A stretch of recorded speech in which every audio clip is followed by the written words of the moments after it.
officially on our way to the South Island. Hello, and welcome back to the final vlog of the New Zealand series. We've left the best till last. To provide some context, I should first introduce my travel buddy, Jost, a fellow exchange student from Germany. We'd spent the entire term looking forward to this trip. After all, it was one of the very first things we agreed to do together. So, filled with excitement, we packed our bags and set off on a multi-hour journey to one of New Zealand's true gems, the South Island. We caught a ferry from Wellington and were welcomed by one of the most spectacular sunsets I'd seen in a long time. If anything foreshadowed the overall vibe of the trip, it was that moment. We arrived in Picton after dark and headed straight to the warmth of our hostel beds. The next day consisted of a short drive across the northern coast via a rock formation called Split Apple Rock. Hence, the surprised look after I managed to split an apple. From there, we continued on to the first national park of our trip, Abel, Tasman. The park boasts a breathtaking coastline of turquoise waters, golden beaches and sculpted granite cliffs. Having become rather enthusiastic kayakers by this point, we decided to hire a kayak for 2 days to explore more of the coast. Along the way, we paddled beside countless seals, watched cormorants swoop overhead, and were even passed by a lone little fairy penguin, famous for its impressive diving skills. We spent one night sleeping in our tent, where the local weko birds, armed with their extra sharp beaks, began poking holes in the fabric. The next day, we made our way back through a series of rivers and lagoons, one of which we managed to get stuck in after a slight misjudgment of the kayak's dimensions by yours truly, the navigator up front and cameraman. After drying off and refueling with a few protein bars, we were back on the road to our second national park, Nelson Lakes. We arrived just in time for sunset and seemed to stumble upon the home of half of New Zealand's eels, coiled like spaghetti beneath the pier. After another night in our tent, this time accompanied by the local sandfly population, we were ready to tackle our first hike of the trip. It was a fairly short hike, though we managed to extend it by climbing a ridgeline to take in the view at the top. The scenery was absolutely stunning and made for a perfect warm-up for the hike still to come. After descending, we headed towards the beautiful west coast, arriving just in time for one of the most breathtaking sunsets I'd ever seen. Sea mist drifted across the road, carrying with it the warm orange glow of the setting sun. It was perfect. After resting up, we prepared for our first proper hike in the third national park of the trip, Arthur's Pass National Park. Before the 1,100 meters of elevation in 2.5 kilometers. This hike quickly became one of my favorites. The climb was grueling, but the reward was an absolutely breathtaking 360-degree panorama across the park. At the summit, we were also greeted by our first cheeky Kia of the trip, the world's only alpine parrot. Despite their small population of just 6,000 to 7,000 remaining worldwide, Kia are famously curious and approach humans without hesitation. Not good. Not good. Would not recommend. This was also the first time we encountered snow on the trip, marking the beginning of our ritual of sliding down mountains whenever the opportunity arose. After descending and making a quick stop at a nearby waterfall, we followed the beautiful winding road down to Christchurch for the night. From there, we traded blue skies for rolling grey clouds and drove on to Mount Sunday, also known as Edoras to those familiar with the Lord of the Rings films. After that came one of the most exciting days yet. We were finally going to see New Zealand's tallest mountain, Aoraki, Mount Cook. Although it stands at just 3,724 meters in elevation, it is renowned for its striking topographical prominence, rising dramatically above the surrounding landscape. Once again, we found ourselves hoping for good weather, as another hike was firmly on the agenda. Starting another hike around, famed for its 2,200 steps, going up 1.2k in elevation, up to there, up there. But the real reason we're here is this big fella, Mount Aoraki, Mount Cook.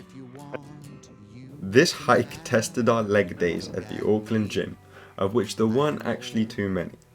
It was also one of our first proper snow climbs. Still, we were up for it. And before long, we reached the charming little red shelter at the top, Mueller Hut. After snapping a few photos, we followed our now well-established tradition, lying on our backs and sliding down the mountain through bobsleigh-like channels carved out by those who'd come before us. After a dramatic sunset, we met up with Ben and his lovely mum. He featured in the Tuvalu vlog for those to watch that. With the day coming to a close, we said our goodbyes and we called it a night and camped beside a beautiful lake. The morning began with a long drive down to Queenstown, and then beyond, as we hoped to reach the Earnslaw Burn track by the afternoon. The hike I had been most excited to do. We made it, and what followed was an adventure unlike anything else on the trip. Back in it again! Another day, another hike. We have our tents with us, and where we come. And yeah, let's see how it goes. Weather tomorrow. It'll be great. Thunderstorms coming in tomorrow Yes, morning. sir. So we're gonna have a great time Woohoo! waiting for that shit. We can maybe cut to the rain if it happens. Hopefully it doesn't. Ciao! Surprise, surprise, it did. But firstly, let's go back to the start of the hike, where we first had to cross an endless stretch of forest. The path was a real ankle breaker, littered with fallen trees and scarred by landslides. But eventually, we trudged through to a clearing. From there, our final destination, the glacier at the end of the valley, slowly crept into view. It was a stunning evening, and we arrived just in time for the sunset to brush the peaks of the snow-capped mountains. This was officially my favourite view in the whole of New Zealand, and we had it to ourselves. Well, as we found out, maybe for a reason.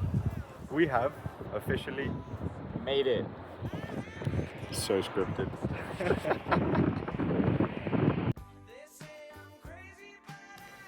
After setting up our tent, we called it a night. Or so we thought. We knew it was going to come. Thunderstorm, 5 a.m. We're bailing the valley. There you go. We're bailing the valley. We were soon hit by a huge storm in the early hours of the morning, which, worst of all, turned an already miserable path into a complete mudslide. We crossed flash-flooded streams, pushed through boggy swamps, and traded what little sanity we had left for soggy socks and stubborn smiles. We are back! And we are wetter than ever. Honestly, last fall happened 2 minutes ago. Yeah, Mike Other than that, just did it. no real falls. Just wet boots, wet trousers. Your top Yeah, everything. wet. I survived. We lived to tell the tale. And as the Kayaking Club says, Look. the wetter.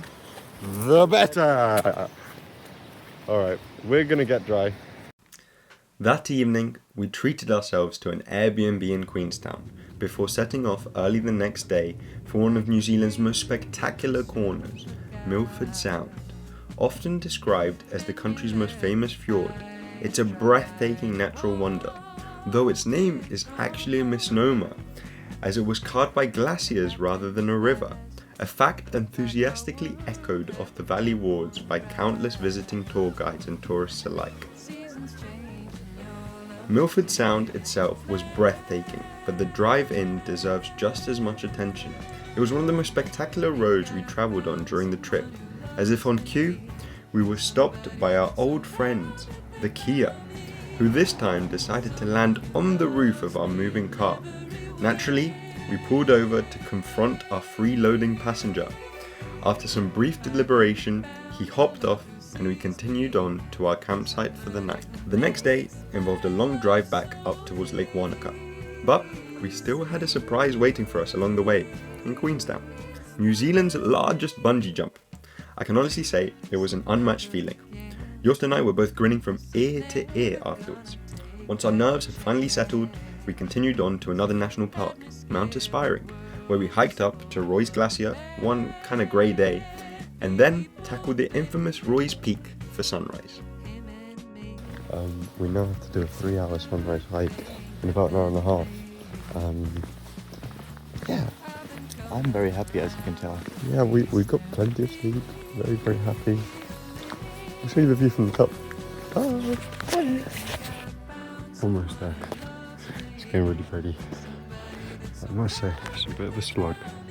But it's the top.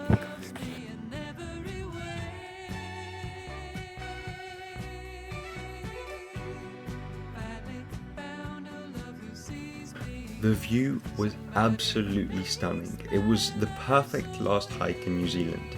And even better, we were down by breakfast, so enjoyed some tasty scran to push us and our car into gear. We then headed once more towards the west coast to see some glaciers. Here, at Fox Glacier, we met up with Annika, one of my Auckland flatmates, and her dad. We then hit the road once more, making our way back to Christchurch through Arthur's Pass again. One last sunset of the trip, a clean of Daphne the car, and soon enough I was on the plane back up to Auckland. It was an absolutely amazing adventure with the best company, but as we all know, all good things have to come to an end for new ones to begin. Thank you for watching!